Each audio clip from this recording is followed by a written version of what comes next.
Une étude qui date d'il y a quelques semaines, mais qui provient d'un éminent prof de médecine. Oui, elle date de tout début janvier. C'est justement parce qu'elle provient d'un éminent professeur de médecine qu'on s'y est intéressé. Ce professeur, c'est lui, Johan Ioannidis. C'est un ponte de l'épidémiologie à Stanford. Pour vous dire, c'est l'un des professeurs les plus cités au monde, donc ce n'est pas rien. Et il signe justement cette étude qui a scruté 10 pays, de près 10 pays qui ont pris des mesures depuis le début de la crise sanitaire, des mesures plus ou moins strictes. Ils ont fait un premier constat, bien sûr, dans tous ces pays dans lesquels des mesures ont été prises, eh bien, les contaminations ont bien évidemment baissé. Mais est-ce qu'il y a une différence entre les pays qui ont pris des mesures extrêmement strictes, comme la France par exemple, avec un confinement généralisé à l'ensemble du territoire, et les pays qui ont pris des mesures un petit peu plus légères? C'est ce qu'a voulu savoir cette étude.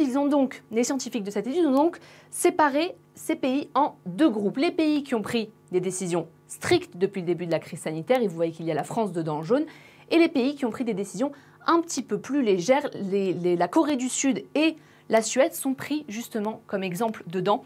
Et là, deuxième constat, eh bien, le groupe de pays dans lesquels des confinements très stricts ont été pris, donc par exemple fermeture des lieux culturels, la fermeture des restaurants également, eh bien, n'a finalement pas enregistré une baisse significative des contaminations. Si on compare bien évidemment à la Suède et à la Corée du Sud, la baisse du nombre de contaminations est quasiment du même ordre. C'est assez similaire. Regardez ce que dit l'étude. Des mesures plus légères de confinement conduiraient aux mêmes effets sur les contaminations qu'un confinement strict. Comprenez, masque obligatoire, distanciation sociale, dépistage, traçage et isolement seraient finalement aussi efficaces qu'un confinement très strict. C'est une étude qui va même un petit peu plus loin en disant que le confinement strict aurait, dans une certaine mesure, bien sûr, toute proportion gardée, aggravé les contaminations en favorisant les contacts clandestins dans des lieux fermés. Alors attention, Bénédicte, les comparaisons entre les pays sont souvent très délicates, très compliquées, parce qu'on sait qu'il y a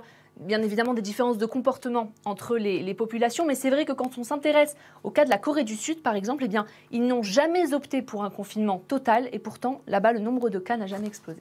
Merci beaucoup, Jade Partouche. Jean-Stéphane Dersin, est-ce que ça vous semble cohérent, cette étude? C'est vrai qu'a priori, elle paraît assez étonnante. Vous en pensez quoi? Alors, je vais rebondir sur la fin de l'intervention de votre journaliste, qui est le comportement des gens est très différent selon les pays.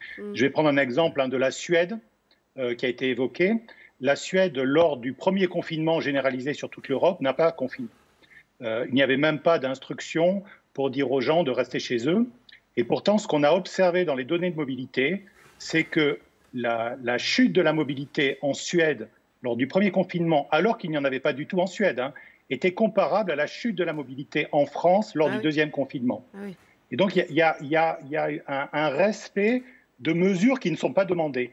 Donc, c'est extrêmement compliqué de comparer des mesures qui sont demandées. Ce qu'il faudrait comparer, c'est des mesures qui sont appliquées, parce qu'en fait, c'est ça la vraie efficacité. En fait, les Suédois ont appliqué des mesures qui n'étaient pas du tout imposées, mais des mesures de bon sens, restez chez vous. Tout à fait. Ouais. Tout à fait.